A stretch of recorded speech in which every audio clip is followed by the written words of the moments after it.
이스라엘이라는 나라는 매우 특이한 나라입니다. 당시 이스라엘은 전혀 이 이스라엘 국가를 이루지 못한 처지였습니다. 여러분, 나라가 되려면 먼저 이 땅이 있어야 됩니다. 이 땅이 있어야 하는데 이스라엘은 이 당시에는 땅이 없습니다. 그리고 땅뿐만 아니라 나라가 되기 위해서는 군사력도 있어야 되고 또 경제력도 있어야 합니다. 그런데 모세는 지금 이스라엘이 이 가나안 땅을 차지하기 위해 그 땅에 너희가 들어가야 될 터인데, 너희가 그 땅을 차지하게 되면 가나안 땅에서 나라를 이루고 또 가나안 땅에서 너희가 잘 살 수 있다, 이렇게 약속을 하고 있습니다. 이 가나안 땅에서 잘 살 수 있는 길은 다른 것이 아니라 오직 하나님의 말씀을 듣고 지키고 그 말씀대로 순종하면 잘 산다, 그렇게 말씀하고 있는 거예요. 그러면 이 백성들이 험한 세상에서 살아갈 때도 하나님께서 망하지 않도록 지켜주시고 아주 큰 축복의 국가로 만들어주겠다, 이렇게 약속하셨습니다.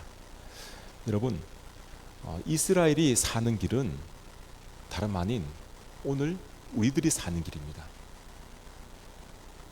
지금 세상은 한마디로 혼란의 연속이죠. 혼돈의 세상이라 해도 과언 아닙니다. 우리나라를 보더라도 온통 세상이 혼돈과 혼란 때문에 어지럽고 또 너무 길을 잃고 있는 모습을 보고 있습니다. 이 사람들은 어디에 마음을 두어야 될지 모르고 살아갑니다. 학생들은 학생들대로, 젊은이들은 젊은이대로, 어른들은 어른대로 그냥 각자 자기의 팔을 흔들고 있습니다. 산다고는 하지만 사실 이런 삶이 진정 살아간다고 말할 수 있겠습니까? 하나님께서는 오늘 우리에게 너희가 살 수 있는 길을 분명하게 알려주고 있습니다. 오늘 우리 본문을 통해서 우리가 살 길이 무엇인지 살펴보므로 우리 모두 살아갈 수 있는 이 길을 꼭 걸어갈 수 있기를 주님 이름으로 축원합니다. 이 본문 1절 말씀입니다. 이스라엘아, 이제 내가 너희에게 가르치는 규례와 법도를 듣고 준행하라. 그리하면 너희가 살 것이요 너희 조상의 하나님 여호와께서 너희에게 주시는 땅에 들어가서 그것을 얻게 되리라. 이 모세는 이스라엘 백성들이 이 세상에서 망하지 않고 사는 길을 너무도 분명하게 제시하고 있습니다. 그것은 오직 하나님의 말씀대로만 살면 하나님께서 모든 것을 책임져 주시고 너희의 모든 삶을 복되게 해주겠다, 이렇게 약속하셨습니다. 여러분, 이스라엘 백성들에게 참 이보다 더 쉬운 방법이 어디에 있을까, 이렇게 우리가 생각할 수 있겠지만 사실은요, 이것은 생각보다 쉽거나 간단한 문제가 아닙니다. 이 하나님의 말씀을 붙드는 것이 왜 어렵냐?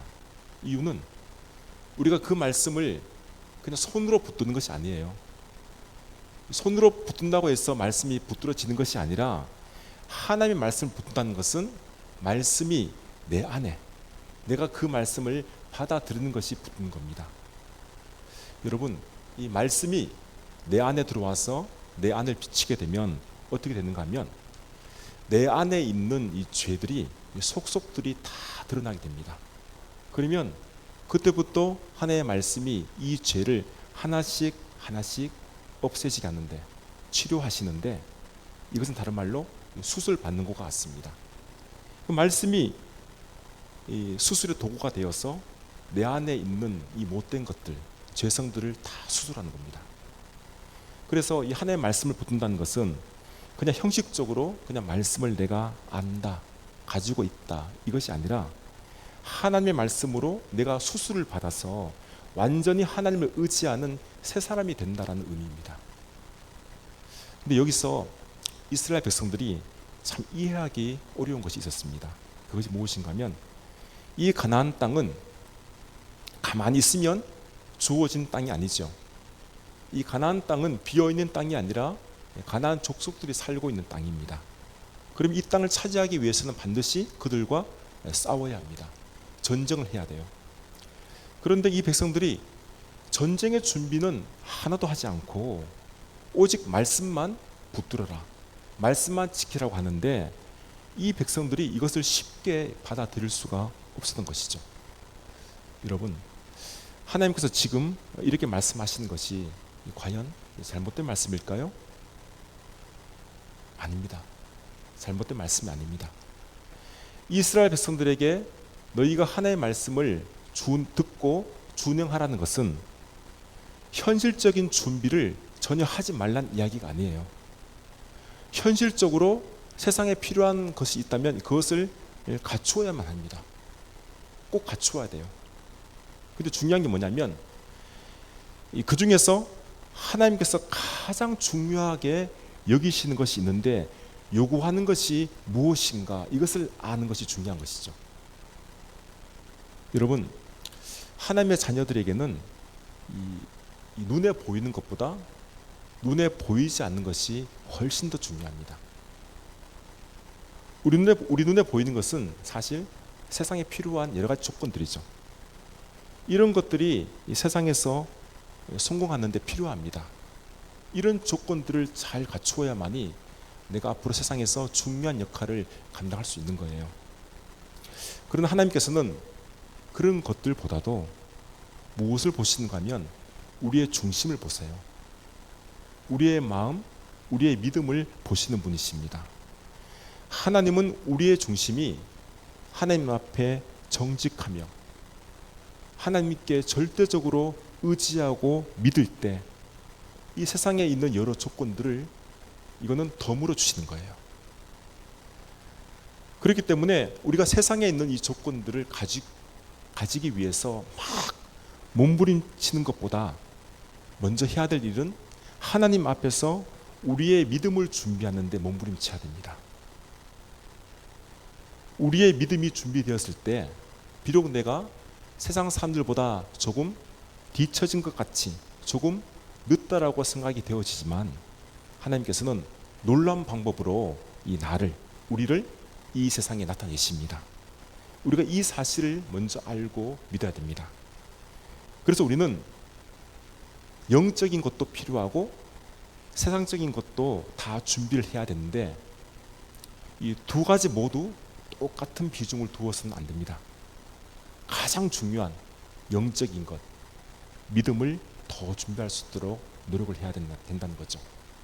믿음이 준비되었을 때 우리가 이 세상을 살아갈 수 있는 현실적인 조건들, 그 방법들을 하나님께서 하나씩 우리에게 준비시켜 주는 겁니다. 오늘날 사람들은 이 과거에 비하면 너무 풍족한 삶을 살아가고 있어요. 우리 연세가 있는 분들은 아실 겁니다. 이 과거에 우리가 어떻게 먹었는지, 어떻게 입고 살았는지, 뭐 어떻게 살았는지 몰라요. 그냥 막 살았던 거예요. 먹는 것, 입는 것, 보는 것, 누리는 것, 즐기는 것, 옛날보다 지금이 훨씬 낫습니다. 훨씬 풍족해요. 그래서 마음만 먹으면 사실은 우리 모두 거의 할 수 있습니다. 그런데 왜 사람들이 행복하지 않을까요? 왜 사람들이 불안해할까요? 왜 사람들이 불평불만이 더 많아질까요? 왜 사람들이 더 공허한 삶을 살고 있습니까? 여러분, 그 이유가 어디에 있겠습니까? 그것은 사람들이 하늘의 복을 받지 못했기 때문입니다. 세상에는 좋은 것들을 다 가지고 있는데 진정 하나님께서 주시는 그 복이 없기 때문이에요. 그래서 사람들이 불안해하는 겁니다. 지금 사람들이 정말 행복하게 살려면 다른 게 문제가 아니라 하나님께서 주시는 복을 받아야 돼요. 그것이 바로 규례와 법도, 즉 하나님의 말씀이죠.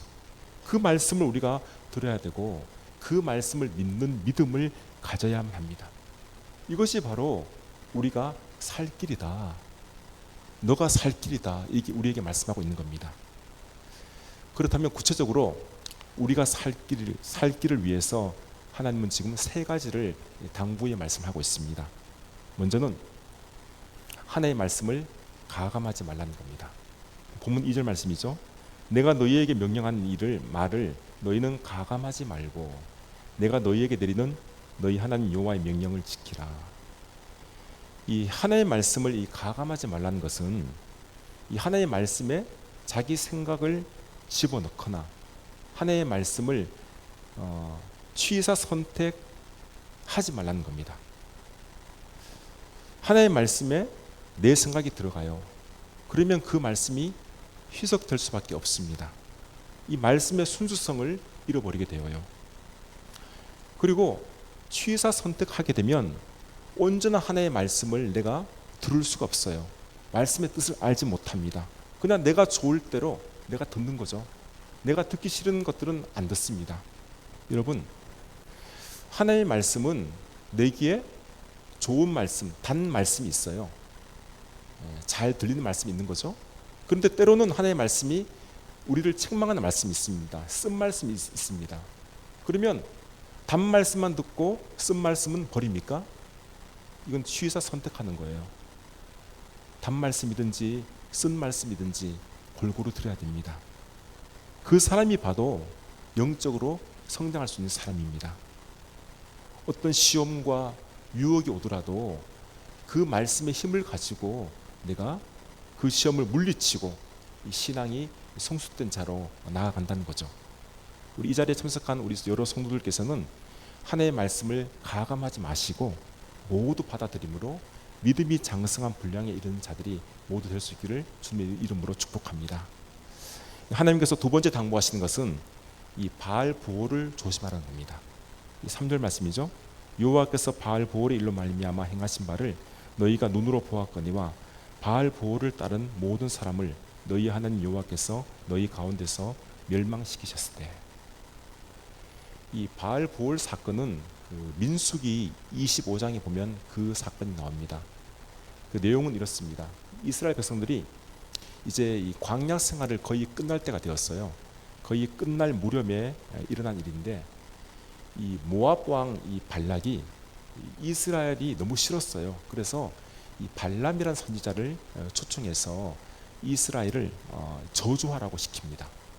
그래서 이 발람이 이스라엘 저주하기 위해서 왔는데 하나님께서 이 발람의 입을 막으십니다. 막으셔서 결국 저주가 아니라 축복의 말을 하게 만든 겁니다.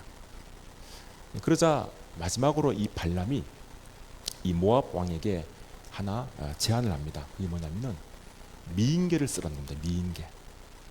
즉 모압에 있는 여인들 중에서 아주 예쁜 여자들을 세워가지고 길가에서 우상에게 이 제사를 지내면서 이스라엘 이 남자들을 유혹하게 만든 겁니다. 그 남자들이 지나가다가 보니까 아주 예쁜 사람들이 제사 지내고 있는 거예요. 유혹하니까 거기 들어간 거죠. 그래서 이 발람의 이 모압의 여인들이 제사 음식을 먹게 만들고 결국에는 이 성관계도, 모압의 여인들과 성관계도 가졌던 것입니다. 이 그 사건으로 인하여 하나님은 노하셨습니다. 그래서 이스라엘 사람들 무려 24,000명을 죽이셨습니다. 여러분, 우리가 이 사건을 알 수 있는 것은 우리에게는 이 잠재되어 있는 욕망이, 이 욕심이 얼마나 집요한지, 얼마나 강한지를 잘 보여주고 있는 사건입니다. 이스라엘 백성들이 이 모세에게 훈련받는 기간이 무려 40년입니다. 40년. 40년 동안 지금 훈련을 받았는데 모압 여자들을 보는 순간 그냥 그 훈련이 40년의 그 기간이 무색해집니다. 하루아침에 그냥 다 무너져 버린 거예요. 공든탑의 순식간에 와르르 무너진 겁니다.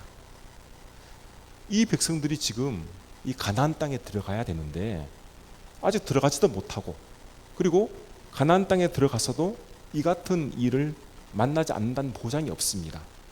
이방 여인들이 또 유혹해서 끌어들이면 우상의 제물을 먹고 또 성관계도 맺고, 그렇게 되면 가나안 땅에 들어온 목적과 이유가 사라지게 됩니다.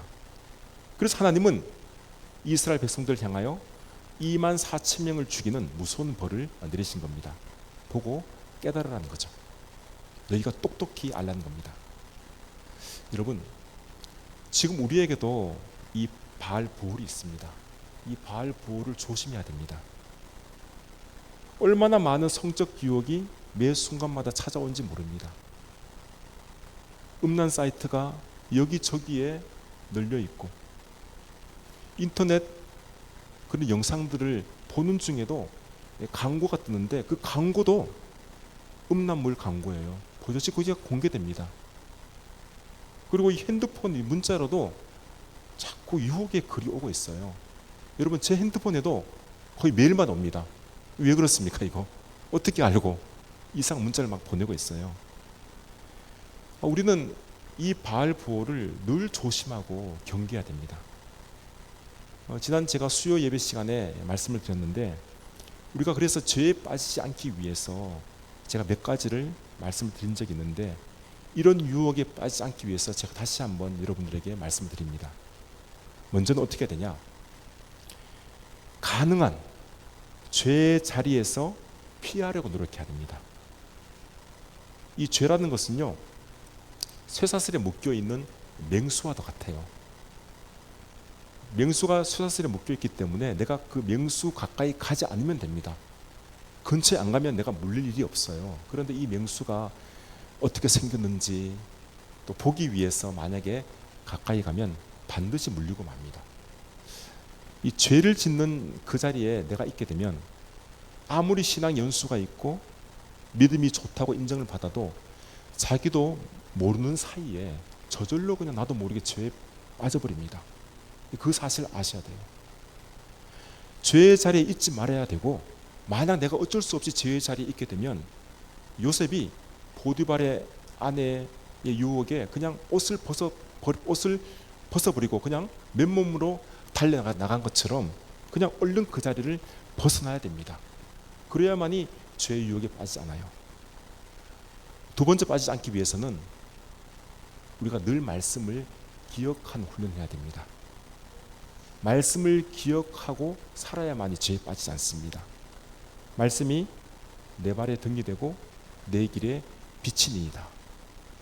말씀을 기억하면 시험과 유혹을 내가 만날 때 그 말씀이 나를 안전한 길로 인도합니다. 그럼 죄에 빠지지 않아요.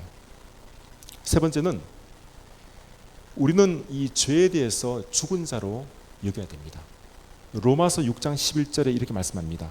이와 같이 너희도 너희 자신을 죄에 대하여는 죽은 자요 그리스도 예수 안에서 하나님께 대하여는 살아있는 자로 여길지니라. 죄에 대해서 내가 죽은 거예요.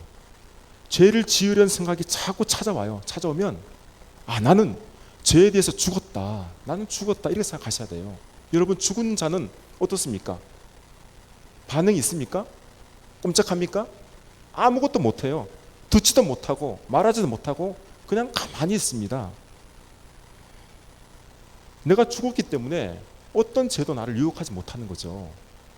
만약 이 죄가 계속 나를 유혹해요, 찾아온다면 나는 죄에 대해 죽었다. 이것을 강력하게 선포하십시오. 나는 죄에 대해서 죽었다.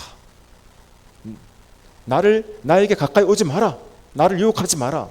나는 죄에 대해서 죽은 자니라. 이렇게 선포하면 죄가 떠나가요. 마지막은 뭐냐면, 죄를 짓도록 만드는 존재가 있는데 그게 마귀입니다. 마귀. 근데 이 마귀를 어떻게 되냐? 야고보서 4장 7절 말씀 보시면 마귀를 대적하라. 그리하면 너희를 피하리라. 분명하게 말씀하고 있습니다. 우리는 마귀를 대적해야 됩니다. 죄의 유혹이 오면 마귀를 물리쳐야 됩니다. 하나님의 말씀으로 대적하면 마귀는 물러가게 됩니다.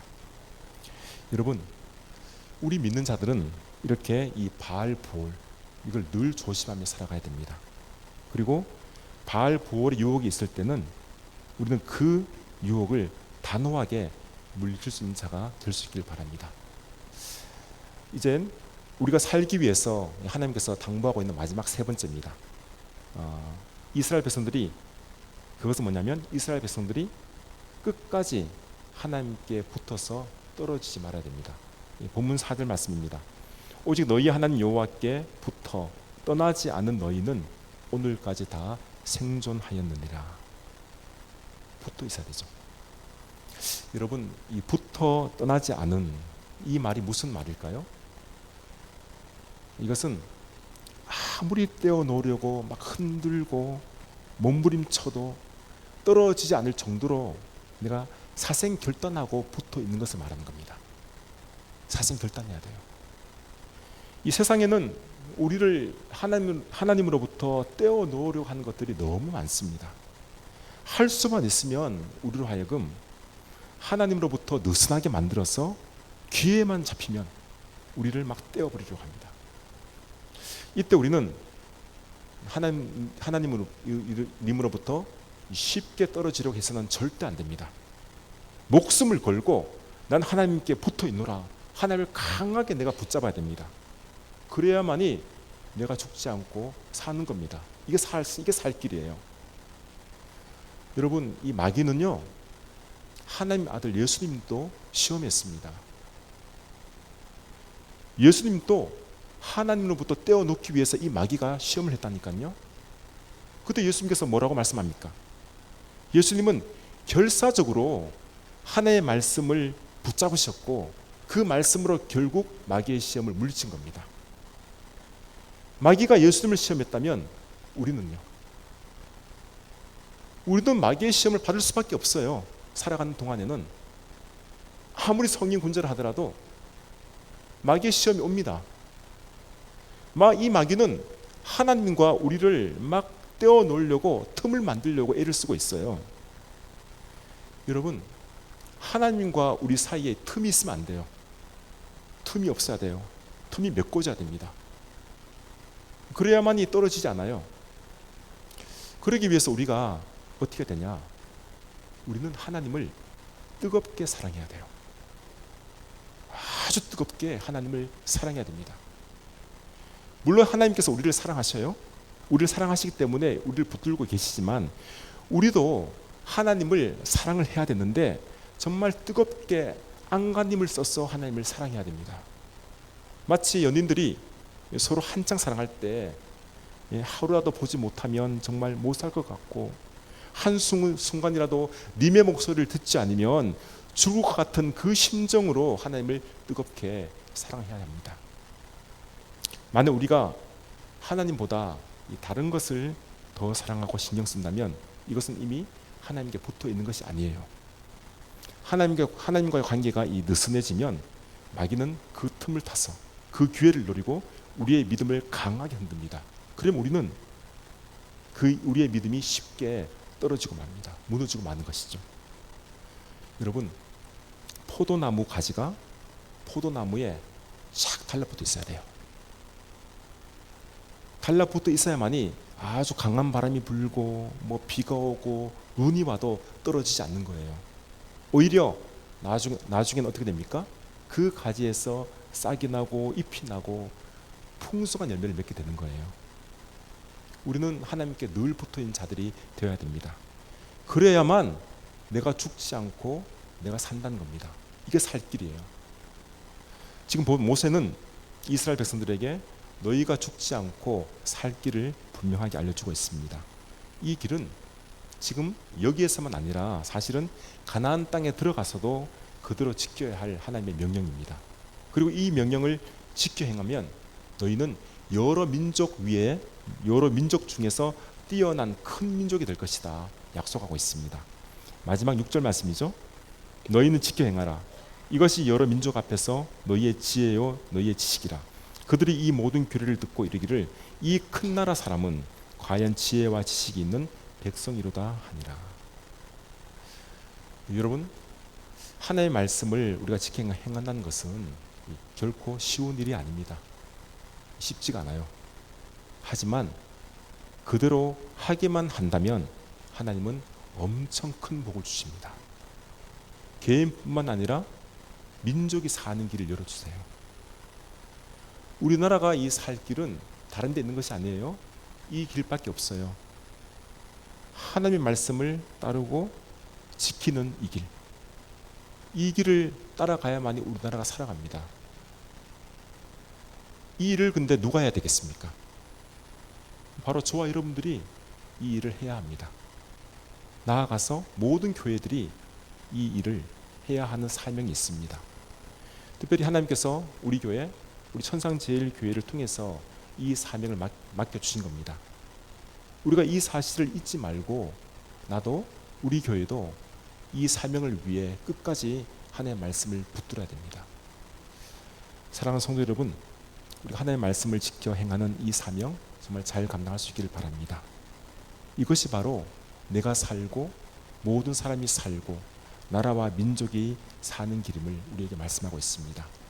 그러한 성도들, 우리 교회가 될 수 있기를 주님의 이름으로 기원합니다.